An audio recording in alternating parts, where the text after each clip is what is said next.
അങ്ങനെ അന്നത്തെ Inter university comic കോമ്പറ്റീഷനും എല്ലാം കഴിഞ്ഞിട്ട് ഇവിടെ ചെങ്ങ് അവൻ്റെ കോളേജിലുള്ള കോമിക് ക്ലബിലോട്ട് വന്നിരിക്കുകയാണ്. അവന് വെറുതെ വന്നതല്ല, അന്നത്തെ ആ ഒരു ഇവൻറ്റിൻ്റെ ഭാഗമായിട്ട് എടുത്ത ഫോട്ടോ അവനിങ്ങനെ ആ ഒരു ക്ലബിൽ സൂക്ഷിച്ചു വെക്കുന്നുണ്ട്, ഒരു ഓർമ്മക്കായിട്ട്. അങ്ങനെ അത് ഒട്ടിക്കുന്ന ആ ഒരു തിരക്കിൽ ഇവിടെ ബേനെ അവനിങ്ങനെ നോക്കിക്കൊണ്ട് നിൽക്കുന്നു. കൂട്ടത്തിൽ ഒരു കാര്യങ്ങളൊക്കെ ഇങ്ങനെ ആലോചിക്കുന്നുണ്ട്. അതായത് അവനിങ്ങനെ ബ്ലാക്ക് ആയിട്ട് വന്നതും ഇവളെ ഹഗ് ചെയ്തതും പിന്നെ ഇവളിങ്ങനെ ഇമ വെട്ടാതെ അവനെ നോക്കി നിന്നതും അങ്ങനെയെല്ലാം. അപ്പോഴാണ് സാക്ഷാൽ ബേ അവിടെ പ്രത്യക്ഷപ്പെട്ടുകൊണ്ട് എന്താണ് നിനക്ക് പണി എന്ന് ചോദിച്ചുകൊണ്ട് വരുന്നത്.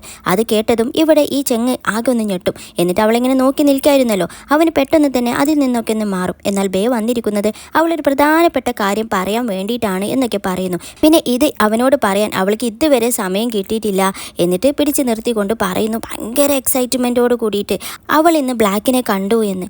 എന്നാൽ അത് കേട്ടതും ഇവൻക്ക് പ്രത്യേകിച്ച് ഒരു കൂസലൊന്നുമില്ല, അവന് ജസ്റ്റ് ഒന്ന് മൂളുന്നതേയുള്ളൂ. അതിൽ അവൾ അടുത്ത എക്സൈറ്റ്മെൻറ്റോട് കൂടി പറയും അവൻ്റെ അടുത്ത് നിന്നും എനിക്ക് ഓട്ടോഗ്രാഫ് കിട്ടിയെന്ന്. അപ്പോഴും ഇവന് സെയിം എക്സ്പ്രഷൻ. അതിൽ പിന്നെ അവൾ കുറച്ചൊരു ദേഷ്യത്തോട് കൂടിയിട്ട് പറയും അവൻ എന്നെ ഹഗ് ചെയ്തു എന്ന്. അപ്പോഴും സെയിം റിയാക്ഷൻ. അതിൽ ഇവൾ ചോദിക്കും നിനക്കെന്താ ഇതൊന്ന് കേട്ടിട്ട് തീരെ അങ്ങോട്ട് എക്സൈറ്റഡ് ആകാത്തത് എന്ന് പറയുമ്പോൾ അവനക്ക് അതൊന്ന് കേൾക്കാൻ ഇൻട്രസ്റ്റ് ഇല്ലെന്ന് പറയും. അത് കേട്ടതും ഇവളൊന്ന് ഞെട്ടിയിട്ട് നീ എന്താ അവൻ്റെ ഫാൻ അല്ലേ ഇപ്പോൾ, നിനക്കിപ്പോൾ അവൻ ഇഷ്ടമല്ലേ എന്ന് ചോദിക്കുമ്പോൾ അവൻ ഇഷ്ടമാണെന്ന് പറഞ്ഞപ്പോൾ അത് കേട്ടതും ഇവൾ ഭയങ്കര ഹാപ്പിയായി. സമാധാനമായി. ഞാൻ വിചാരിച്ച് നിനക്കിനി അവനോട് എന്തെങ്കിലുമൊക്കെ ദേഷ്യം വന്നു തുടങ്ങിയോ എന്ന്. ഏതായാലും ഇപ്പോൾ ഹാപ്പി എന്ന്. എന്നിട്ട് ചോദിക്കും അതൊക്കെ പോട്ടെ, ആ ഒരു ഇവൻറ്റിൻ്റെ ആ ഒരു സമയത്ത് നീ എവിടെ പോയിരുന്നു, ഞാൻ നിന്നെ ഒരുപാട് തിരക്കിയെന്ന് പറയുമ്പോൾ അവന് വേറെന്തോ കാര്യത്തിന് പുറത്തു പോയതാണെന്ന് പറയുന്നു. അതോടുകൂടി ഇവന് തീരെ ആ ഒരു രംഗം കണ്ടിട്ടില്ല എന്ന് മനസ്സിലാക്കിയ ഇവൾ പിന്നെ അവളെ ബ്ലാക്ക് ക്ഷണിച്ചതും പിന്നെ അവിടുത്തെ ഓരോ കാര്യങ്ങളും വിത്ത് എക്സ്പ്രഷനോട് കൂടിയിട്ട് അവൾ ആക്ട് ചെയ്ത് കൊടുക്കുകയാണ്. എന്നാൽ അവൻ അപ്പോഴും ഇങ്ങനെ നോട്ട് ഇൻട്രസ്റ്റഡ് എന്ന രീതിയിൽ ഇങ്ങനെ നിൽക്കുമ്പോൾ പിന്നെ ഇവൾ പറയും എന്നാൽ ഓക്കെ ഇനി ഞാൻ പറയുന്നില്ല എനിക്ക് ഇത്ര ഇൻട്രസ്റ്റ് ഇല്ലെങ്കിൽ. എന്നിട്ട് അവന് കൊടുത്ത ആ ഒരു ഓട്ടോഗ്രാഫ് തിരിച്ച് അവനക്ക് തന്നെ കൊടുക്കുകയാണ്. അത് കണ്ട് ഇവിടെ ചെങ്ങ് ഒന്നുകൂടെ ഞെട്ടിയിട്ട് ഇതെന്താ എന്ന് പറയുന്നു. അതിൽ അവൾ പറയും ഇതെനിക്ക് ബ്ലാക്ക് തന്നതാണ്, പിന്നെ നീ ഇതെടുത്തോ എൻ്റെ ഒരു സമ്മാനമായിട്ട്, നീയും ബ്ലാക്കിൻ്റെ ഫാൻ ആണല്ലോ. അതിൽ ഇവൻ ചോദിക്കും അപ്പം നിനക്ക് വേണ്ടേ എന്ന്.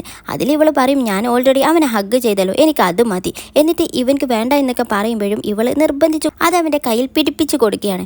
അതിൽ പിന്നെ ഇവൻ പറയും ഓക്കെ നിനക്ക് ഇത്രയും വിലപ്പെട്ട ഒരു സാധനം നീ എനിക്ക് തന്ന സ്ഥിതിക്ക് ഞാൻ തിരിച്ചെന്താ നിനക്ക് തരേണ്ടതെന്ന് ചോദിക്കും. അതിൽ ബേ പറയും എനിക്ക് പ്രത്യേകിച്ചൊന്നും വേണ്ട, കാരണം നീ എനിക്ക് ഓൾറെഡി ഒരു ഗിഫ്റ്റ് തന്നിട്ടുണ്ട് എന്ന് പറഞ്ഞിട്ട് ആ ഒരു സ്റ്റിക്കി നോട്ട് ഉണ്ടല്ലോ അതിൽ ഇവളിങ്ങനെ വിഷമിച്ചു കൊണ്ട് നിൽക്കുന്ന ആ ഒരു സമയത്ത് ഈ ഒരു കാർട്ടൂൺ ക്യാരക്ടറിനെ അവന് വരച്ചുകൊണ്ട് ഇവളുടെ മുഖത്ത് ഒട്ടിച്ചു കൊടുത്തത് ഇവൾ ജീവിതകാലം മുഴുവൻ സൂക്ഷിക്കുമെന്ന് പറഞ്ഞിരുന്ന ആ ഒരു സ്റ്റിക്കി നോട്ടിൻ്റെ കാര്യമാണ് ഇവൾ പറയുന്നത്. എന്നിട്ട് ഓൾറെഡി എനിക്ക് ആ ഒരു ഗിഫ്റ്റ് കിട്ടിയിട്ടുണ്ടല്ലോ, ഇനി എനിക്ക് വേറെ ഒന്നും വേണ്ട എന്ന് പറയുമ്പോൾ ഇവന് സെയിം മുഖത്തോട് അങ്ങനെ നിൽക്കുന്നു. അതിൽ ഇവൾ ചോദിക്കും നിനക്കെന്താ വയ്യേ, എന്തെങ്കിലും അസുഖമുണ്ടോ എന്നൊക്കെ പറഞ്ഞുകൊണ്ട് അവനക്ക് ഫീവർ ഉണ്ടോ എന്നൊക്കെ ഇങ്ങനെ മുഖത്ത് കൈയൊക്കെ വെച്ച് ഇങ്ങനെ നോക്കുമ്പോൾ ഇവന് എന്തെന്നില്ലാത്ത ഒരു ഫീലിങ്സ് ഒക്കെ വന്നുകൊണ്ട് ഇവളെ ഇങ്ങനെ നോക്കുകയാണ്. എന്നിട്ട് ആ ഒരു രംഗം കഴിഞ്ഞിട്ട് അടുത്തതായിട്ട് ഇവിടെ ഹോസ്റ്റലിൽ ബേൻ്റെ റൂമിൽ അവിടെ സീനിയർ പെണ്ണിങ്ങനെ വരുമ്പോഴാണ് പെട്ടെന്ന് ഈ ബേൻ്റെ ബുക്കിൽ ഒരു ഫോട്ടോ ഇങ്ങനെ തെറിച്ച് നിൽക്കുന്നത് കാണുന്നത്. ഇവൾ എന്തോ ഒരു ആകാംക്ഷയോടെ അത് വെറുതെ എടുത്ത് നോക്കുമ്പോൾ ഇവിടെ ബേയുടെ കുഞ്ഞിക്കാലത്തെ ആ ഒരു ഫോട്ടോ അച്ഛൻ്റെ കൂടെ ഉള്ളത്. അതിൽ പിന്നെ ഇവൾക്ക് പെട്ടെന്ന് തന്നെ മനസ്സിലാകും ആ ഒരു പയ്യനുണ്ടല്ലോ കുറച്ചു മുന്നേ ഇവളെ ഉപദ്രവിച്ചിരുന്ന ആ ഒരു പയ്യൻ കാണിച്ചു തന്ന അതേ ഫോട്ടോ. എന്നാൽ അപ്പോൾ അവളത് വിശ്വസിച്ചിട്ടില്ലായിരുന്നു. പക്ഷേ ഇതോടുകൂടി അവൾ വിശ്വസിച്ചു. എന്നിട്ട് നോക്കി നിൽക്കുന്ന ആ ഒരു സമയത്താണ് ലിന്നു വരുന്നത്. ലിന്നിനെ കണ്ടതും അവൾ പെട്ടെന്ന് തന്നെ അത് എടുത്തു വെക്കും. ലിന്നാണെങ്കിൽ അവളും ഭയങ്കര ഹാപ്പിയാണ്, കാരണം ഇന്ന് ബ്ലാക്കിനെ കണ്ടു, അങ്ങനെയൊക്കെ ഒരുപാട് നല്ല കാര്യങ്ങളൊക്കെ നടന്നിട്ടുണ്ടല്ലോ. അതിൽ ഈ ഒരു സീനിയർ പെണ്ണും ഇവളോട് ചോദിക്കും നിങ്ങൾ ബ്ലാക്കിനെ കണ്ടല്ലേ എന്നൊക്കെ പറയുമ്പോൾ ഇവളും ഭയങ്കര എക്സൈറ്റോട് കൂടിയിട്ട് അതെ. എന്നിട്ട് ഇവളും ഭയങ്കര രീതിയിൽ തന്നെ എക്സ്പ്ലെയിൻ ചെയ്ത് കൊടുക്കുന്നു. അവസാനം പറയും പിന്നെ അത് മാത്രമല്ല ബേ അവനെ പേഴ്സണലായിട്ട് കാണുകയും ചെയ്തു, ഒരു ഓട്ടോഗ്രാഫ് അവൾക്ക് സ്പെഷ്യലായിട്ട് കിട്ടുകയും ചെയ്തു. അവൾ എന്നിട്ട് അത് പെട്ടെന്ന് തന്നെ ചെങ്ങിനെ കാണിക്കാൻ വേണ്ടിയിട്ട് ക്ലബിലോട്ട് പോയിട്ടുണ്ടെന്ന് പറയുന്നു. അത് കേട്ടതും ഇവിടെ ഈ സീനിയർ പെണ്ണിന് ആകെ അങ്ങോട്ട് വിഷമം വരും, കാരണം അവർ രണ്ടുപേരും അത്രക്കും ക്ലോസ് ആയി എന്ന് അവൾക്കിങ്ങനെ മനസ്സിലായി തുടങ്ങിയാണ്. എന്നാൽ ഇവളുടെ മുഖം മാറിയപ്പോഴാണ് ഇവിടെ ലിന്നിനെ താൻ പറഞ്ഞത് അബദ്ധമായി പോയത് എന്ന് മനസ്സിലാക്കുന്നത്.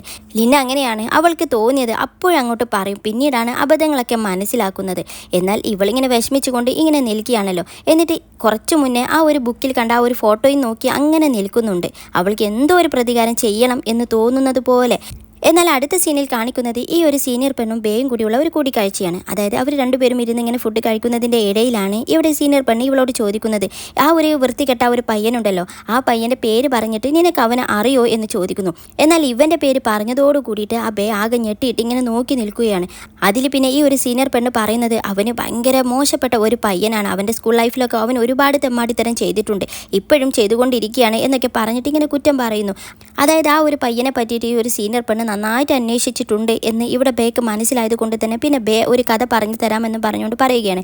അതായത് പണ്ട് ഒരു പെൺകുട്ടി ഉണ്ടായിരുന്നു, ഒരു പാവം. അവൾക്ക് ഫ്രണ്ട്സോ ആരും ഉണ്ടായിരുന്നില്ല. അവൾ എപ്പോഴും തനിച്ചായിരുന്നു. അങ്ങനെ തനിച്ചുള്ള അവളുടെ ലൈഫിൽ ഒരു ദിവസം അവൾ സ്കൂളിലോട്ട് പോകുന്ന ആ ഒരു സമയത്താണ് ഒരു പയ്യൻ അവളെ ബുള്ളിങ് ചെയ്യാൻ വേണ്ടിയിട്ട് വിളിക്കുന്നത്. ആ പയ്യൻ്റെ ആവശ്യം ഇവൾ ഈ ഒരു സ്കൂളിൽ പഠിച്ചത് കൊണ്ട് തന്നെ, ഇത് അത്യാവശ്യം കുറച്ച് പൈസ ടീം പഠിക്കുന്ന സ്കൂളായതുകൊണ്ട് തന്നെ അത്യാവശ്യം നന്നായിട്ട് പോക്കറ്റ് മണി അവളുടെ അടുത്തുണ്ടാകുമെന്നും വിചാരിച്ചിട്ട് ആ ഒരു പോക്കറ്റ് മണി തട്ടിയെടുക്കാനുള്ള പരിപാടിയാണ് ഈ ഒരു പയ്യന്. എന്നാൽ ഇങ്ങനെ പെട്ടെന്ന് കള്ളം പറഞ്ഞ് ശീലമുള്ള ഈ ഒരു പെൺകുട്ടി പെട്ടെന്ന് തന്നെ പറയുന്നു, ആ ഒരു സ്കൂളിലെ മെയിനായിട്ടുള്ള ഒരു ചീഫായിട്ടുള്ള ഒരാളുണ്ട്, അയാൾ ഇവളുടെ അങ്കിളാണെന്ന് പറയുന്നു. അത് കേട്ടതും ഈ ഒരു പയ്യൻ പേടിക്കുകയാണ്. കാരണം ഇവളെ തൊട്ട് എന്തെങ്കിലും പ്രശ്നമായ ഇവൻ്റെ കാര്യം കട്ടപ്പുകയാണെന്ന് അറിയുന്നത് കൊണ്ട് തന്നെ അവന് പിന്നെ ഇവളെ ഉപദ്രവിക്കുന്നത് അവസാനിപ്പിച്ചുകൊണ്ട് വേഗം പിന്തിരിഞ്ഞു പോവുകയാണ്. അങ്ങനെ ദിവസങ്ങൾ പോയി. ഒരു ദിവസം ഈ ഒരു കുട്ടി സ്കൂളിൽ തനിച്ച് ലഞ്ച് ബ്രേക്കിൽ ഇരിക്കുന്ന ആ ഒരു സമയത്താണ് ഇതേ പയ്യൻ വീണ്ടും വരുന്നത്. ഈ പ്രാവശ്യം അവളെ നന്നായിട്ട് ഉപദ്രവിക്കുന്നു. മാത്രവുമല്ല ഇവൾ പറഞ്ഞത് കള്ളമായിരുന്നു എന്ന് ആ ഒരു പയ്യന് മനസ്സിലാക്കുകയും അവളുടെ ഫ്രണ്ട്സിൻ്റെ ഇടയിൽ വെച്ചിട്ട് അവളെ നന്നായിട്ട് ഉപദ്രവിക്കുകയും അവളെ മുടിയിലൊക്കെ കയറി പിടിക്കുകയും അങ്ങനെയൊക്കെ ചെയ്തിട്ടുണ്ട്. എന്നാൽ ഫ്രണ്ട്സിലുള്ള കുറച്ച് പേര് ഈ ഒരു വീഡിയോ എടുക്കുന്നത് കണ്ടിട്ട് പിന്നെ അവന് പേടിച്ചുകൊണ്ട്, നിന്നെ ഞാൻ വീണ്ടും കണ്ടോളാം, നീ അവരെ വഴിയിലൂടെ തന്നെയല്ലേ വരിക എന്നും ഭീഷണിപ്പെടുത്തിക്കൊണ്ട് അയാൾ പോയിരുന്നു. പിന്നീട് അങ്ങോട്ട് അവളുടെ ലൈഫിൽ അവന് എന്നും വരുമായിരുന്നു, എന്നും ഉപദ്രവിക്കുമായിരുന്നു എന്നും ഇങ്ങനെ പറഞ്ഞു കൊടുക്കുന്നു. എന്നാൽ ഇവിടെ ഈ ഒരു സീനിയർ പെണ്ണിന് അത് ഇവളുടെ കഥയായിരുന്നു എന്ന് മനസ്സിലാക്കിയ പിന്നെ ഇവൾക്ക് ഭയങ്കര വിഷമം വരികയും ഇവൾ പിന്നെ പറയുകയും ചെയ്യും, ആ ഒരു പെൺകുട്ടിയോട് പറയണം, ഇനി അവൾ ആരെങ്കിലും ഉപദ്രവിച്ചാൽ തന്നെ അവരോട് പറയണം, അവൾക്കിപ്പോൾ ഒരുപാട് നല്ല ഫ്രണ്ട്സ് ഉണ്ട്, അവളുടെ എല്ലാ പ്രശ്നത്തിലും അവളുടെ കൂടെ തന്നെ നിൽക്കുന്ന, അവൾക്കൊരു പോറൽ പോലും ഏൽക്കാൻ സമ്മതിക്കാതെ ആ ഒരു ഫ്രണ്ട്സ് എന്നും അവളെ പ്രൊട്ടക്റ്റ് ചെയ്യും എന്നും പറയുന്നു. അതായത് ഇവരെ തന്നെയാണ് പറയുന്നത്. അത് കേട്ടതും ബേക്ക് ഭയങ്കര സന്തോഷം. അതിൽ ബേയും പറയും, അതെ ഇപ്പോൾ ആ ഒരു പെൺകുട്ടിക്ക് ഒരുപാട് നല്ല ഫ്രണ്ട്സ് ഉണ്ട്, അവരുമായിട്ട് കുറേ നല്ല നല്ല മൊമെൻറ്റ്സ് ഉണ്ട്, പിന്നെ എന്നും അവർ പ്രൊട്ടക്റ്റ് ചെയ്യും, ആ ഒരു പെൺകുട്ടിയുടെ സന്തോഷത്തിലും സങ്കടത്തിലും എല്ലാം അവർ കൂടെ ഉണ്ടാകും എന്നും ഭയങ്കര ഒരു ഫീലായിക്കൊണ്ട് പറയുകയാണ്. ഇനി അത് കഴിഞ്ഞിട്ട് അടുത്തതായിട്ട് ഈ ഒരു ബൂത്തിലോട്ട് തന്നെയാണ് വരുന്നത്. ഇവിടെ ഇപ്പോൾ ആ ഒരു സീനിയർ പെണ്ണ് ഭയങ്കര വിഷമത്തിലാണ്. കൂടെ ബേയുമുണ്ട്. അതായത് ഇവരുടെ ആ ഒരു മീറ്റിംഗ് ഒക്കെ കഴിഞ്ഞിട്ട് അവർ വാഷ്റൂമിൽ പോയ ആ ഒരു സമയത്താണ് ഈ ഒരു വാഷ്റൂമിൽ ആരോ ഒരു ഹിഡൻ ക്യാമറ വെച്ചിട്ടുണ്ട്. അത് ഇവിടെ സീനിയർ പെണ്ണ് കാണുകയും അവളുടെ വീഡിയോകളെല്ലാം അതിൽ കിട്ടിയിട്ടുണ്ട് എന്ന് മനസ്സിലാക്കുന്നു. എന്നിട്ട് അതിവിടെ എല്ലാവർക്കും കാണിച്ചു കൊടുക്കുന്നു. ഇവളാണെങ്കിൽ നല്ല വിഷമത്തിലായതുകൊണ്ട് തന്നെ സിയോ പെട്ടെന്ന് ഇത് ആരാണ് ഇങ്ങനെ ചെയ്തത്, അവൻ ഇപ്പോൾ തന്നെ കൈയോടെ പിടിക്കണം എന്നൊക്കെ പറഞ്ഞുകൊണ്ട് ചാടി എഴുന്നേറ്റ് പോകാൻ നിൽക്കുമ്പോൾ ബേ അതിന് സമ്മതിക്കുന്നില്ല. ബേ പറയും, ഇപ്പോൾ അവനെ നമുക്ക് പിടിക്കാൻ കഴിയില്ല, നമുക്ക് ആദ്യം കുറച്ച് തെളിവുകൾ വേണം, അതുകൊണ്ട് തന്നെ CCTV ചെക്ക് ചെയ്യണം എന്ന് പറഞ്ഞിട്ട് ഇവിടെ ഒരു സീനിയർ പെണ്ണിനെ അവിടെ ഇരുത്തി എന്നിട്ട് നന്നായിട്ട് റെസ്റ്റ് എടുത്തോ എന്നൊക്കെ പറഞ്ഞുകൊണ്ട് ബേ തനിയെ പോകാൻ നിൽക്കുമ്പോൾ ചെങ്ങ് അവളുടെ കൂടെ പോകും, അവനും ഹെൽപ്പ് ചെയ്യാമെന്ന് പറഞ്ഞിട്ട്. എന്നാൽ ഇവളുടെ കൂടെ ചെങ്ങ് നിൽക്കാതെ ഈ ബേയുടെ കൂടെ പോയതോടുകൂടി ഇവൾക്ക് ചെറിയ വിഷമമൊക്കെ വരുന്നുണ്ട്. അങ്ങനെ പിന്നെ CCTV ചെക്ക് ചെയ്യുമ്പോൾ അതിൽ മനസ്സിലാക്കുന്നു, ഈ ഒരു ഇവൻ്റൊക്കെ തുടങ്ങുന്നതിന് മുന്നേ ഒരു പയ്യൻ നേരത്തെ തന്നെ ഹുഡിയൊക്കെ ഇട്ട് വരുന്നു. എന്നിട്ട് ആ ഒരു വാഷ്റൂമിൽ അത് ഫിറ്റ് ചെയ്യുന്നു, എന്നിട്ട് പോകുന്നു. എന്നിട്ട് ഈ ഒരു പയ്യനെ കിട്ടിയതോട് കൂടിയിട്ട് പിന്നെ ഒരു സെക്യൂരിറ്റി ടീം പറയും, അവർ ഇനി ഇത് ആരാണെന്ന് കണ്ടുപിടിച്ചോളാം, എന്നിട്ട് ഇവരോട് വെയിറ്റ് ചെയ്യാനൊക്കെ പറയുന്നു. അങ്ങനെ തിരിച്ച് ബൂത്തിലെത്തിയ ഇവരിങ്ങനെ ആ ഒരു കാര്യങ്ങളൊക്കെ ഇവിടെ ബാക്കിയുള്ളവരോട് ഡിസ്കസ് ചെയ്യും. എന്നാൽ ഇവർ പറയും, നമ്മൾ എത്ര കാലം ആ ഒരു പയ്യനെ കിട്ടുന്നത് വരെ വെയിറ്റ് ചെയ്യണം, അങ്ങനെ പറ്റില്ല, നമുക്കും ഇത് നന്നായിട്ട് ആരാണെന്നൊക്കെ കണ്ടുപിടിക്കണം എന്നൊക്കെ ഇങ്ങനെ പറയുന്നു. അതിൽ ചെങ്ങും കൂടെ വന്നിട്ട് പറയും, അതെ നമുക്ക് അവനെ കണ്ടുപിടിക്കണം, അവർ ഈ ഒരു ഇൻവെസ്റ്റിഗേറ്റിംഗ് ടീം കണ്ടുപിടിക്കുമ്പോൾ അത്യാവശ്യം നന്നായിട്ട് സമയമെടുക്കും, നമ്മൾ അതിന് മുന്നേ കണ്ടുപിടിക്കും എന്നൊക്കെ അവനിങ്ങനെ ഭയങ്കര വാശിയോടെ പറയുമ്പോഴാണ് ഇവിടെ യു വരുന്നത്. യു ആക്ച്വലി ഇവരെല്ലാവരും കൂടി ജോയിൻ ചെയ്തിട്ട് എന്തോ സംസാരിക്കുന്നു. എന്നാൽ ഈ ഒരു ചെയർമാനായിട്ടുള്ള ഇവൻക്ക് അതിലൊരു പങ്കുമില്ലേ എന്നൊക്കെ വിചാരിക്കുന്നു. ഏതായാലും അവന് പറയും, ഞാനും കൂടെ നിങ്ങളുടെ ഈ ഒരു ടീമിലോട്ട് ജോയിൻ ചെയ്തോട്ടെ എന്ന്. എന്നാൽ അത് കേട്ടതും ചെങ്ങിന് അത്രയ്ക്ക് അങ്ങോട്ട് സന്തോഷമായിട്ടില്ല. എന്നാൽ ബേ പറയും, അതിനെന്താ പ്രശ്നം, നീയും കയറിക്കോ എന്നൊക്കെ പറയുന്നു. അങ്ങനെ പിന്നെ അന്ന് രാത്രി ആ ഒരു പരിപാടിയൊക്കെ കഴിഞ്ഞതിന് ശേഷം ആളും ബഹളവും എല്ലാം പോയതിന് ശേഷം ആ ഒരു പയ്യന് വന്നിട്ട് ഈ ഒരു ക്യാമറ എടുത്ത് കൊണ്ടുപോകും എന്ന് അവർക്ക് അറിയാവുന്നത് കൊണ്ട് തന്നെ ആ ഒരു സമയത്ത് ഇവരെല്ലാവരും റെഡി ആയിട്ട് നിൽക്കുകയാണ്. അങ്ങനെ ആ ഒരു ഹുഡിയൊക്കെ ഇട്ടിട്ട് ആ പയ്യൻ ആ ഒരു ക്യാമറ എടുക്കാൻ വേണ്ടി വരുന്ന ആ ഒരു സമയത്താണ് ഇവിടെ പെട്ടെന്ന് തന്നെ ഈ ഒരു സീനിയർ പെണ്ണ് വന്നിട്ട് ഇവൻ്റെ ഹുഡി അങ്ങോട്ട് മാറ്റുന്നത്. അതായത് നേരത്തെ കണ്ട ആ ഒരു തെമ്മാടി പയ്യനുണ്ടല്ലോ, അവൻ തന്നെയാണ് ഇത്. അതിലിവൾ പറയുകയും ചെയ്യും, എനിക്ക് അറിയായിരുന്നു നീ തന്നെ ആയിരിക്കുമെന്ന്, നീ അല്ലാതെ വേറെ ആരും ഇത് ചെയ്യാൻ ചാൻസ് ഇല്ല എന്ന് പറയുന്നു. എന്നാൽ അവനിങ്ങനെ കൈയോട് പിടിച്ചതോട് കൂടിയിട്ട് അവർക്ക് ദേഷ്യമൊക്കെ വന്നിട്ട് നിനക്കെന്താ ഇവിടെ കാര്യം എന്നൊക്കെ പറയുമ്പോൾ പെട്ടെന്നാണ് ഇവിടെ ബേൻ്റെ കയ്യിൽ ഒരു ക്യാമറ ഇവൻ ശ്രദ്ധിക്കുന്നത്. അതായത് ഇവന് വരുന്നതും പോകുന്നതെല്ലാം ഈ ഒരു ക്യാമറയിൽ അവൾ ഷൂട്ട് ചെയ്തിട്ടുണ്ടായിരുന്നു എന്ന് പറയുന്നു. അതിൽ പിന്നെ അവൻ്റെ ലക്ഷ്യം ഈ ഒരു ക്യാമറയോടായി. അത് തട്ടിപ്പറിക്കുന്ന ആ ഒരു സമയത്ത് പിന്നെ ഇവരുടെ ക്ലബിൽ തന്നെയുള്ള മറ്റ് ആ 2 പയ്യന്മാർ വന്നിട്ട് ഇവരുമായിട്ട് അടികൂടുകയാണ്. എന്നാൽ ഇവർ അങ്ങോട്ടും ഇങ്ങോട്ടും മാറിയടിക്കും. അതായത് ഇവർ പരസ്പരം തന്നെയാണ് അടികൊള്ളുന്നത്. അതോടുകൂടി പിന്നെ ഇവർക്ക് അങ്ങോട്ടും ഇങ്ങോട്ടും ദേഷ്യം വന്നിട്ട് പിന്നെ ഇവർ തമ്മിലായി പ്രശ്നം. എന്നാൽ ആ ഒരു സമയം കൊണ്ട് തന്നെ നമ്മുടെ വില്ലൻ അവിടെ നിന്നും രക്ഷപ്പെട്ടു പോയിട്ടുണ്ടാകും. അടുത്ത ടേൺ ഇവിടെ സിയോൻ്റെതും ലിന്നിൻ്റെതുമാണ്. അവരിങ്ങനെ ഒളിച്ചു നിന്നിട്ട് ഈ ഒരു പാർട്ടി പോപ്പറില്ലേ അത് വെച്ചിട്ട് ഇവനെ അറ്റാക്ക് ചെയ്യാമെന്നായിരുന്നു വിചാരിച്ചിരുന്നത്. അങ്ങനെ അവർ കറക്റ്റ് സമയത്ത് ഇവർ ആ പോപ്പർ അങ്ങോട്ട് തിരിച്ച് അത് ഭയങ്കര സൗണ്ടൊക്കെ ഉണ്ടാക്കുകയാണ്. എന്നാൽ ഇവിടെ സിയോ ഒരു അബദ്ധം ചെയ്തിട്ടുണ്ട്. അവന് പോപ്പർ തിരിച്ചു പിടിച്ച് ആ ഒരു അറ്റാക്ക് വന്നത് അവൻക്കെതിരെ തന്നെയാണ്, അതും അവൻ്റെ മർമ്മസ്ഥാനത്ത്. അതോടുകൂടി അവൻ്റെ സകല കൺട്രോളും പോയി, അവന് വേദന കൊണ്ട് കരയുകയാണ്. എന്നാൽ ലിന്നി അവൾ ഒരിക്കലും പിടിവിട്ടില്ല, നേരെ ഇവനെ അങ്ങോട്ട് കയറി പിടിക്കും. എന്നിട്ട് അവൻ്റെ പാൻറ്റിലാണ് ഇവൾ പിടിച്ചതെന്ന് മാത്രം. എന്നാൽ ആ ഒരു കുതിരി ഓടുന്ന ആ ഒരു സമയത്ത് ഈ ഒരു പാൻറ്റ് അഴിഞ്ഞു വരികയും ഇവനെ ഇങ്ങനെ ഒരു നെക്കഡായിട്ട് കാണുകയും അതോടുകൂടി അവൾ അങ്ങോട്ട് അലറി വിളിക്കുകയാണ് കണ്ണൊക്കെ പൂട്ടിക്കൊണ്ട്. എന്നാൽ അവിടെ നിന്നും ഓടി രക്ഷപ്പെടാൻ നിന്ന ഈ ഒരു പയ്യനെ അടുത്തത് വള്ളി വെച്ച് വീഴ്ത്തുന്നത് യു ആണ്. പക്ഷെ ഒന്ന് വീണെങ്കിലും അവന് വീണ്ടും രക്ഷപ്പെടാൻ നോക്കുകയാണ്. പക്ഷേ പിന്നെയും അവനക്ക് രക്ഷയില്ല. എല്ലാവരും കൂടി എല്ലാ സൈഡിലും അവനെ പൊതിഞ്ഞിട്ടുണ്ട്. എന്നാൽ ഇവിടെ നിന്നും തനിക്ക് രക്ഷയില്ലെന്ന് മനസ്സിലാക്കിയ ഈ ഒരു കൂട്ടത്തിൽ കൂടുതൽ ദേഷ്യമുള്ള ഒരാളുണ്ടെങ്കിൽ അത് ബേ ആണ്. അതുകൊണ്ട് തന്നെ ഏതായാലും പെട്ടു എന്ന ബേക്ക് 2 കൊടുത്തിട്ട് ബാക്കി കാര്യമെന്നും വിചാരിച്ചിട്ട് അവന് നേരെ ബേൻ്റെ അടുത്തോട്ട് ഓടുന്ന ഒരു സമയത്താണ് ഇവിടെ ചെങ്ങ് വരുന്നതും അവൻ ഒരു കറാട്ട സ്റ്റെപ്പ് അങ്ങോട്ട് എടുത്തിട്ട് അവനെ മറിച്ചിടുകയാണ്. അത് കണ്ടിട്ട് ഇവിടെ ബേയും എല്ലാവരും ഞെട്ടി നിൽക്കുകയാണ്. അവനക്ക് ഇങ്ങനെ ഒരു കഴിവുള്ളത് ഇവരാരും അറിഞ്ഞിട്ടില്ല. എന്തായാലും അതോടുകൂടിയിട്ട് അവന് തകിട് പൊടിയായി. എല്ലാവരും അവനിങ്ങനെ ചുറ്റും കൂടിയിട്ട് ഭയങ്കര ദേഷ്യപ്പെട്ടുകൊണ്ട് ഓരോ കാര്യങ്ങളൊക്കെ പറയുന്നുണ്ട്. എല്ലാവരും ഭയങ്കര ഹാപ്പിയാണ്. എന്നാൽ ആ ഒരു ഗ്യാങ്ങിലോട്ടാണ് ഇവിടെ ചീഫ് എഡിറ്റർ വരുന്നത്. അതായത് ഈ ഒരു ചീഫ് എഡിറ്ററിനെ വിളിച്ചിരിക്കുന്നത് യു ആണ്. അവളോട് ഈ ഒരു ടീമിനെയും കൂട്ടിയിട്ട് പെട്ടെന്ന് തന്നെ വരാൻ പറഞ്ഞിട്ടുണ്ടാകും. അങ്ങനെ പിന്നെ ഇവരോട് ഇവൾ പറയുന്നത് നിങ്ങളെല്ലാവരും ഇനി സുഖമായിട്ട് സമാധാനമായിട്ട് ഹോസ്റ്റലിൽ പോയി കിടന്നുറങ്ങിക്കോളൂ, ഇവൻ്റെ കാര്യം ഇനി ഞങ്ങളാണ് തീരുമാനിക്കുക എന്ന് പറയുന്നു.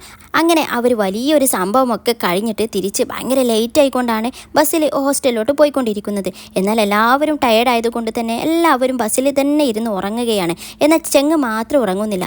ചെങ്ങ് ആ ഒരു സമയം കൊണ്ടൊക്കെ ഇവിടെ ബേനെ ഇങ്ങനെ നോക്കിക്കൊണ്ടിരിക്കുകയാണ്. എന്നാൽ ഇവിടെ ബേയും നല്ല ഉറക്കാണല്ലോ. പെട്ടെന്ന് അവളിങ്ങനെ കണ്ണ് തുറന്നപ്പോൾ ഇവിടെ ചെങ്ങ് അവളിങ്ങനെ നോക്കി നിൽക്കുന്നതാണ് കാണുന്നത്. അപ്രതീക്ഷിതമായിട്ടുള്ള ആ ഒരു കണ്ണിൻ്റെ കൂട്ടിമുട്ടലൊക്കെ കണ്ടിട്ട് ഇവൾക്ക് തന്നെ ഒരു ചിരി വരികയാണ്. പിന്നെ ഇവൾ ഭയങ്കര സന്തോഷം കൊണ്ട് അങ്ങനെ ചിരിക്കുന്നുണ്ട്. എന്നിട്ട് ഇവളും ഇവളുടെ ഗ്ലാസ് ത്രൂ ഇവിടെ ചെങ്ങിനെ ഇങ്ങനെ നോക്കുന്നുണ്ട്. അവനും അത് കണ്ടിട്ട് അങ്ങനെ ചിരിക്കുന്നു. അങ്ങനെ ഒരു നല്ലൊരു മൊമെൻ്റാണ് അവിടെ കഴിഞ്ഞത്. ഇനി അത് കഴിഞ്ഞ് ഹോസ്റ്റലിലെത്തിയിട്ടും ഇവിടെ ബേ ഇങ്ങനെ ഉറങ്ങിക്കൊണ്ടിരിക്കുമ്പോൾ അവളുടെ മനസ്സിൽ ബ്ലാക്ക് സ്വപ്നത്തിൽ അവളെ അടുത്ത് വന്നിരിക്കുകയാണ്. എന്നാൽ അവൾ കാണുന്ന ആ ഒരു സ്വപ്നം എന്ന് വെച്ചാൽ ഇവിടെ ആ ഒരു ബ്ലാക്ക് ഇവളെ ആ ഒരു കോൺഫറൻസ് റൂമിൽ കൊണ്ടുപോയി ഓട്ടോഗ്രാഫ് കൊടുത്ത ആ ഒരു ദിവസം അത് അവൾ ഇങ്ങനെ റീക്രിയേറ്റ് ചെയ്തുകൊണ്ട് ഡ്രീം കാണുകയാണ്.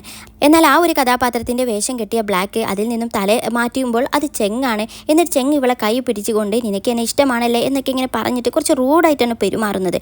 എന്നാൽ ഇവൾ ഇങ്ങനെ സ്വപ്നത്തിൽ കാണുന്നത് കൊണ്ട് തന്നെ ഇവളിങ്ങനെ പറയുന്നുണ്ട് നോ വേ, നീ ആകാൻ ഒരു ചാൻസും ഇല്ല എന്നൊക്കെ ഇങ്ങനെ പറഞ്ഞിട്ട് ഭയങ്കരമായിട്ട് ബഹളം വെക്കുക, പിന്നെ ഇവരുമായിട്ട് വഴക്ക് കൂടുക, അങ്ങനെയൊക്കെയുള്ള ഒരു ഭയങ്കര ടെററായിട്ടുള്ള ഒരു ഡ്രീമാണ് അവൾ കണ്ടത്. പിന്നെ അടുത്ത ദിവസം ഇവിടെ ലിന്നിൻ്റെ അടുത്തോട്ട് അവളിങ്ങനെ വന്നിട്ട് അത് മുകളിൽ കിടക്കുന്ന അവൾ താഴെയുള്ള ലിന്നിൻ്റെ അടുത്തോട്ട് ഇങ്ങനെ വരുന്നതോട് കൂടിയിട്ട് ലിൻ ആകെ പേടിച്ചു പോയി. എന്നാൽ ഇവൾ പറയുന്നത് ഞാൻ ഒരു ഭയങ്കര സ്വപ്നം കണ്ടു എന്നാൽ ലിന്ന് ഒരു കൂസലുമില്ലാതെ പറയും നീ വീണ്ടും ബ്ലാക്കിനെ സ്വപ്നം കണ്ടിട്ടുണ്ടാകുമെന്ന്. അത് കേട്ടതും ഇവൾ ഞെട്ടിക്കൊണ്ട് നിനക്കെങ്ങനെ മനസ്സിലായി എന്ന്. അതിൽ ഇവൾ പറയും ഞാൻ ഇവിടെ വന്നതിന് ശേഷം നീ ഇത് എത്രാമത്തെ തവണയാണ് ബ്ലാക്കിനെ ഡ്രീമിൽ വരുന്നത്, നീ എന്നോട് ഏകദേശം 1000-ന്റെ മേലെങ്കിലും ഈ ഒരു കഥ എന്നെ പറഞ്ഞിട്ടുണ്ടാകും എന്നൊക്കെ ഇങ്ങനെ പറയുന്നു. ഇനി അടുത്തതായിട്ട് ഇവിടെ ബേ ചെങ്ങിനെ കാണാൻ വേണ്ടി വന്നിരിക്കുകയാണ്. മറ്റൊന്നുമല്ല, അവനിന്നലെ ആ ഒരു പയ്യനുമായിട്ട് ഫൈറ്റൊക്കെ ഉണ്ടാക്കിയതല്ലേ. അപ്പോൾ അവൻ്റെ മേലിൽ നന്നായിട്ട് എന്തെങ്കിലും തട്ടലും മുട്ടലും ഒക്കെ ഭാഗമായിട്ട് വേദനയൊക്കെ ഉണ്ടാകുമെന്ന് അവൾക്ക് മനസ്സിലായിട്ടുണ്ടാകും.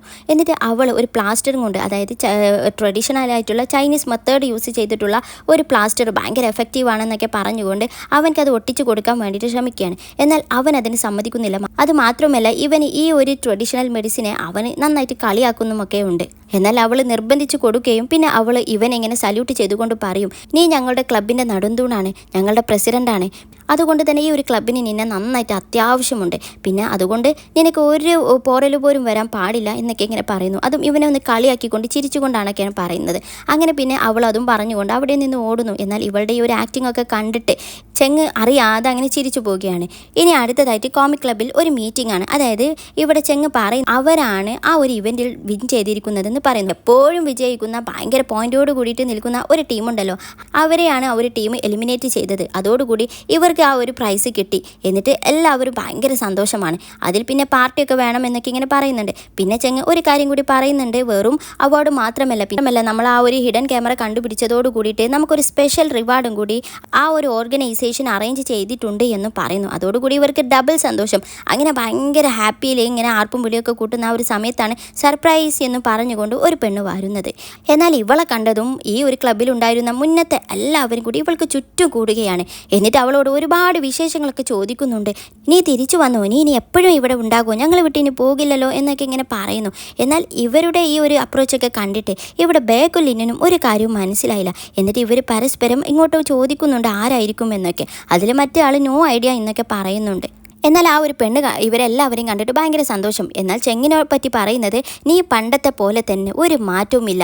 ഞാൻ ഇങ്ങനെ ഇവിടെ സർപ്രൈസ് തന്ന് ഇങ്ങനെ പ്രത്യക്ഷപ്പെട്ടിട്ട് പോലും നിന്റെ മുഖത്ത് ഒരു എക്സ്പ്രഷന് ഒരു മാറ്റം പോലുമില്ല, അതുപോലെ നിൽക്കുന്നു, വല്ല ഇടിയും വെട്ടി നിൽക്കുന്നത് പോലെ എന്നൊക്കെ ഇങ്ങനെ ഇവനെ കളിയാക്കുന്നുണ്ട്. എന്നിട്ട് നേരെ ബേൻ്റെ അടുത്തോട്ട് വന്നിട്ട്, നീയാണല്ലേ ബേ, എന്നിട്ട് അവളെ ഇങ്ങനെ ഷെയ്ക്കാൻ്റെയൊക്കെ കൊടുത്തിട്ട് ഇങ്ങനെ പരിചയപ്പെടുന്നുണ്ട്. അതിൽ ബേ ചോദിക്കും, നിങ്ങൾക്ക് എന്നെ അറിയോ, എങ്ങനെ അറിയാം എന്നൊക്കെ ചോദിക്കുമ്പോൾ ഈ ഒരു പെണ്ണ് പറയുന്നത്, എനിക്കിവിടെയുള്ള എല്ലാവരെയും അറിയാമെന്നാ. അതിൽ പിന്നെ ഇവിടെ സിയോ ഇവരിങ്ങനെ അന്തം വിട്ട് നിൽക്കുന്ന ഇവർക്കിടയിൽ സിയോ പ്രത്യക്ഷപ്പെട്ടിട്ട് പറയും, അതായത് ഇവളെ പറ്റി പരിചയപ്പെടുത്തി കൊടുക്കുകയാണ്. ഇവളുടെ പേരാണ് യൂച്ചി. ഇവൾ നമ്മുടെ ഈ ഒരു ക്ലബ്ബിൽ ഉണ്ടായിരുന്ന ഒരു മെമ്പറായിരുന്നു. പിന്നെ ഇപ്പോൾ ഇടയ്ക്ക് വെച്ച് പഠിത്തം നിർത്തിയിട്ട് അവൾ വിദേശത്തോട്ട് പോയി, ഇപ്പോൾ വീണ്ടും വന്നിരിക്കുകയാണെന്നൊക്കെ പറഞ്ഞു കൊടുക്കുന്നു. അങ്ങനെ ആ ഒരു സമയത്താണ് യു അങ്ങോട്ട് കയറി വരുന്നത്. യു വന്നത് ഇവിടെ ചെങ്ങിനെ അവൻ്റെ സാറ് ഒരുപാട് തവണയായി വിളിക്കുന്നു. എന്നാൽ ഇവന് ഫോൺ എടുക്കാത്തത് കൊണ്ട് അപ്പോൾ നേരിട്ട് ആ ഒരു കാര്യം പറയാൻ വേണ്ടിയിട്ട് വന്നിരിക്കുകയാണ്. എന്നാൽ യു ആണെങ്കിലോ ഈ യൂച്ചിനെ കണ്ടതോടു കൂടിയിട്ട് അവൻ ആകെ ഞെട്ടിയിട്ട് പിന്നെ അങ്ങോട്ട് ബാക്കിലോട്ട് പോകും. കൂട്ടത്തിൽ ഒരു കാര്യം ആലോചിക്കുന്നുമുണ്ട്. ഇവൾ ഈ ഒരു കോളേജിൽ വിട്ട് പോകുന്നതിന് മുന്നേ ഇവൾ ഒരുപാട് തവണ യുവിൻ്റെ പിന്നാലെ പ്രപ്പോസലും കൊണ്ട് നടന്നിട്ടുണ്ട്. എന്നാൽ യു അന്നൊന്നും മൈൻഡ് ചെയ്തിട്ടേയില്ല. അങ്ങനെ ഒരുപാട് ശല്യപ്പെടുത്തിയ ഒരു പെൺകുട്ടി ഇവൾ പോയി കഴിഞ്ഞതിന് ശേഷം കുറച്ച് സമാധാനമായിരുന്നു. ഇപ്പോൾ ഇതാ വീണ്ടും തിരിച്ചു വന്നിരിക്കുന്നു. ആ ഒരു ഷോക്കിലാണ് ഇവൾ ഇങ്ങനെ ബാക്കിലോട്ട് പോയത്. ഏതായാലും ഇവളോട് തിരിച്ച് ഹായ് ഒന്നും പറയാതെ ഇവൻ നേരെ ഇവരോടെല്ലാവരോടും ബായ് പറയുകയാണ്. എന്നിട്ട് ചെങ്ങിനോട് പെട്ടെന്ന് തന്നെ വരാനും പറഞ്ഞുകൊണ്ട് അവന് പോവുകയാണ്. എന്നിട്ട് ഈ യൂച്ചി ചെങ്ങിനോട് ചോദിക്കുകയാണ്, അല്ല ഞാൻ തിരിച്ചു വന്ന സ്ഥിതിക്ക് എനിക്ക് ഈ ഒരു ക്ലബ്ബിലോട്ട് വീണ്ടും ജോയിൻ ചെയ്യാൻ പറ്റുമോ എന്ന്. അതിൽ ചെങ്ങ് പറയുന്നത്, അതിനെന്താ പ്രശ്നം, ഇത് നിനക്ക് എപ്പോഴോ യൂസറായിട്ടുള്ള ക്ലബ്ബല്ലേ, നിൻ്റെ ഇഷ്ടം പോലെ ചെയ്തോ, ഞങ്ങൾക്ക് ഒരു എതിർ അഭിപ്രായമില്ല എന്ന് പറയുന്നു. അതോടുകൂടി ഇവളും ഇനി ഈ ഒരു ക്ലബ്ബിലെ മെമ്പറാകാൻ പോവുകയാണ്. അതിൽ പിന്നെ നേരത്തെ പരിചയമുള്ളവരെല്ലാവരും കൂടി ഇവളുടെ അടുത്തോട്ട് വന്നിട്ട് വെൽക്കം ബാക്ക് എന്നൊക്കെ പറഞ്ഞിട്ട് അവളിങ്ങനെ സ്വീകരിക്കുന്നുണ്ട്. എന്നിട്ട് പിന്നെ പറയുന്നത്, ആക്ച്വലി നമ്മൾ ഒരു ഇവൻറ്റ് വിൻ ചെയ്ത് നിൽക്കുക, അപ്പോൾ അതിൻ്റെ സെലിബ്രേഷൻ കാര്യങ്ങളൊക്കെ ഞങ്ങൾ പ്ലാൻ ചെയ്യുന്ന സമയത്താണ് നീ വന്നത് എന്ന് പറയുന്നു. അത് കേട്ടതോടുകൂടി സെലിബ്രേഷൻ ആണോ, എന്നാൽ നമുക്ക് നമ്മൾ പണ്ട് എപ്പോഴും പോയിരുന്ന ആ ഒരു സ്കെയറി റൂമിലോട്ട് പോയാലോ എന്ന്. എന്നാൽ സിയോ പറയുന്നത്, അങ്ങോട്ടോ, അതൊക്കെ ഭയങ്കര ബോറാണ് എന്ന് പറയുമ്പോൾ ലിന്നിന് ഭയങ്കര ഇൻട്രസ്റ്റ്. ലിന്ന അങ്ങോട്ട് പോകാമെന്ന് പറഞ്ഞതോട് കൂടിയിട്ട് ഇവിടെ സിയോ ആ ഒരു നിമിഷം ആ ഒരു പ്ലേറ്റ് മാറ്റുകയാണ്. എന്നിട്ട് പറയും, ഓക്കെ എന്നാൽ എനിക്കും അങ്ങോട്ട് തന്നെയാണ് പോകാൻ ഇഷ്ടം എന്ന് പറഞ്ഞിട്ട് അവൻ അതിന് ഓക്കെ പറയുന്നു. എന്നിട്ട് ഇവിടെ യൂച്ചി ബേനെ നോക്കിയിട്ട് പറയും, ഓക്കെ അപ്പം നമ്മൾ രണ്ടുപേരുമായിരിക്കും ആ ഒരു റൂമിൽ ടീം എന്ന് പറയുന്നു. അതിൽ പിന്നെ ബേക്കും ഭയങ്കര സന്തോഷം, ഓക്കെ നമുക്ക് രണ്ടുപേർക്കും ടീമാകാം എന്ന് പറഞ്ഞുകൊണ്ട് അവളിങ്ങനെ ചാടിക്കളിക്കുന്നുണ്ട്. എന്നാൽ അവളുടെ ടീമിലാകാൻ പറ്റാത്തതിൻ്റെ, അതായത് ബേനെ ഇവൾ ഓൾറെഡി ബുക്ക് ചെയ്തല്ലോ, അതിൻ്റെ ഒരു അമർഷത്തിലാണ് ഇവിടെ ഈ ചെങ്ങി ഇവളെ ഇങ്ങനെ നോക്കിക്കൊണ്ട് നിൽക്കുന്നത്. എന്നാൽ തുള്ളിച്ചാടിക്കൊണ്ട് നിൽക്കുന്ന ഈ ഒരു ലിന്നിനോട് ചോദിക്കും, എന്തിനായിരിക്കും അവൾ എന്നെ പേരാക്കിയത് എന്നൊക്കെ.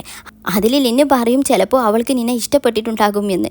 അതും മറ്റൊരർത്ഥത്തിലാണ് പറയുന്നത്. അത് കേട്ടതും ബേയും ഒന്ന് ചിരിക്കുകയാണ്. അങ്ങനെ ആ ഒരു രംഗം കാണിച്ചുകൊണ്ട് ഈ എപ്പിസോഡും ഇവിടെ അവസാനിപ്പിച്ചു. അപ്പോൾ അടുത്ത എപ്പിസോഡിൽ ബാക്കി കാണാം. അതുവരെ tata bye bye and thank you for watching.